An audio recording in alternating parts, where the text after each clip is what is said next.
செய்ய போகிறேன். கருப்பு உளுந்து போட்டிருக்கேன். கருப்பு உளுந்து, கடலை பருப்பு, பூண்டு ஒரு 2-3 பூண்டு, பெரிய வெங்காயம் 1, தக்காளி பழம் 2 போட்டு எண்ணெய் ஊற்றி நல்லா வதக்காகும்.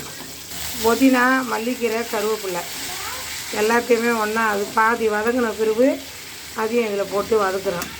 2 கல் உப்பு போட்டு வதக்கிக்கலாம். இந்த அளவுக்கு கொஞ்சம் புளி, தேங்காய் துருவின தேங்காய் கொஞ்சம் போட்டு வதக்கிடுவேன். கல் உப்பு கொஞ்சம் போட்டுடணும்.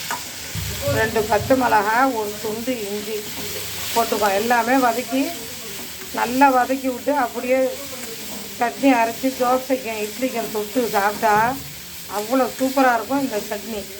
இதை மாதிரி செஞ்சு பிள்ளைங்களுக்கு கொடுங்க, பெரியவங்க சாப்பிடுங்க, மிக அருமையாக இருக்கும். அது சட்னி அரைச்சி காமிக்கிறேன். அதில் போட்டோம். அப்படியே தண்ணி கொஞ்சமாக ஊற்றி அரைச்சிக்க முடியும். பாருங்க, இந்த அளவுக்கு ரொம்ப நைஸாகவும் இல்லாமல் ரொம்ப குறப்பாகவும் இல்லாமல் அரைச்சாச்சு. சூப்பராக இருக்குது. ஒரு தாளிப்பு போட்டுடலாம். ஒரு தாளிப்பு போட்டாச்சு.